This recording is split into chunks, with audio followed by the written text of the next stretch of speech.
In 1975, lawmakers created the Corporate Average Fuel Economy Standard, otherwise known as the CAFE standard. Its purpose was to reduce energy consumption by mandating an average mileage per gallon for each vehicle.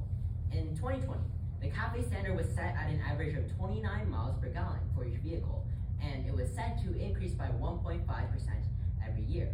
However, the Biden administration believed that the CAFE standards were not doing enough for the environment. In an effort to force our industry to transition to electric vehicles, the government established stringent rules that are simply unattainable by the auto industry. To better understand this situation, we must look at a fact, starting with fact 1, new standards.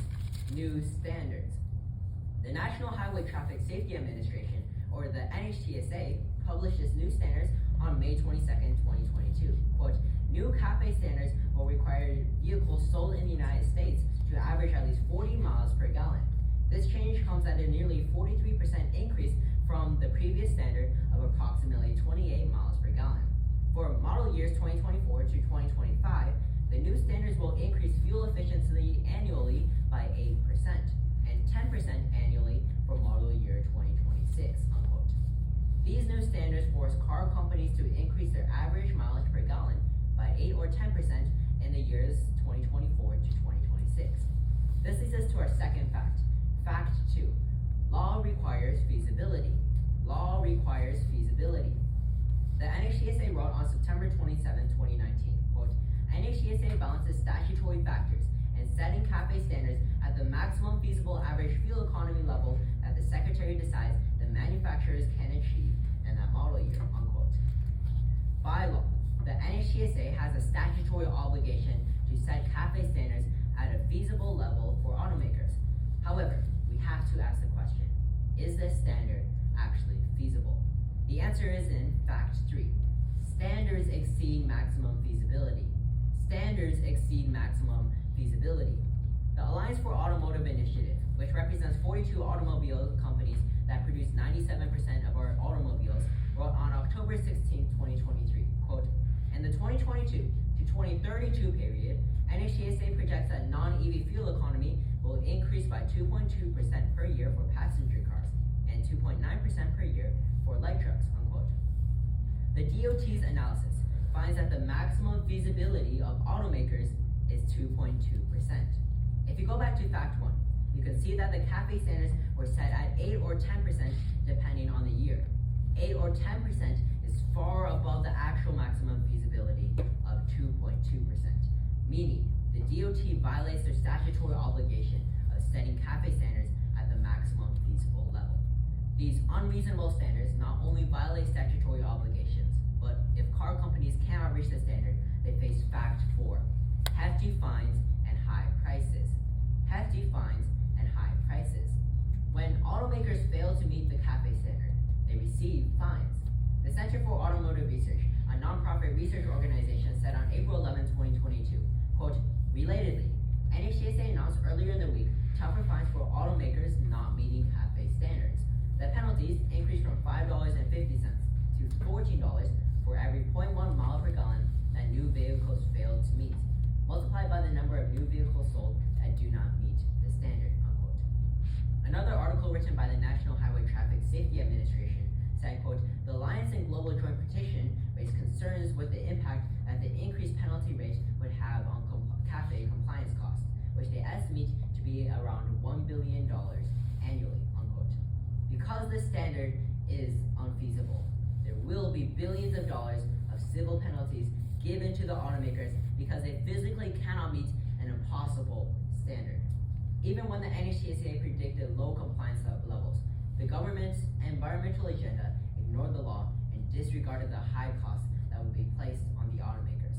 In the end, these costs will be passed on to the consumer by increasing the price of vehicles, which burdens you, me, and millions of American consumers. Because Nathaniel and I believe that climate change is real, but we have to be realistic. We stand resolved. The United States federal government should significantly reform its domestic transportation policy implemented by the Department of Transportation. To achieve this goal, we present the following plan. Plan, reform the CAFE standards. Our mandate, set the CAFE standards to be fixed at an annual 2.2% increase per year for passenger cars and a 2.9% increase for light trucks from model year 2024 until model year 2026. Our timeline is immediately upon an affirmative ballot. No funding is necessary as the plan is purely legislative. Our agency enforcement is Congress, the Department of Transportation, the National Highway Traffic Safety Administration, and any other necessary bodies. Because our policy sets forth realistic standards, we can achieve tangible, real-world benefits. We can see this through our two advantages. Advantage 1, a fair standard. A fair standard. In order to fulfill the Biden administration's goal of a 50% EV market by 2032, the NHTSA has unjustly forced these high standards on the auto market, knowing that it is unattainable. In essence, they are pushing for an environmental agenda while ignoring reality and the law. With the sharp increase in penalties, the CAFE standards are no longer a tool to encourage innovation, but rather it is utilized as a weapon to find billions on the auto industry. We have to realize that there is a legal and moral imperative to fix this injustice. We do so by presenting a fair standard that considers real-time data, bringing our policies back to reality. Not only do we have a legal and moral imperative to do so, but this policy will bring tangible benefits to the auto industry and the consumer, as seen in Advantage 2. Thousands saved for consumers. Thousands saved for consumers. Tom Christian with AP News on April 1st, 2022 said, quote, "But auto dealers say more stringent requirements drive up prices and push people out of an already expensive new car market. NHTSA projects that the new rules will raise the price of new vehicles in the 2029 model year by $1,087, unquote. What this evidence establishes is that not only do strict CAFE standards harm the car companies, but they will raise prices for the American consumer. However, by lowering the point at which a company will receive penalties to 2.2%, we ensure they keep innovating at the same rate. The environment is protected, but we prevent them from receiving unnecessary fines. With fewer fines for automakers, you, me, and millions of American consumers can drive new fuel-efficient cars at a cheaper price.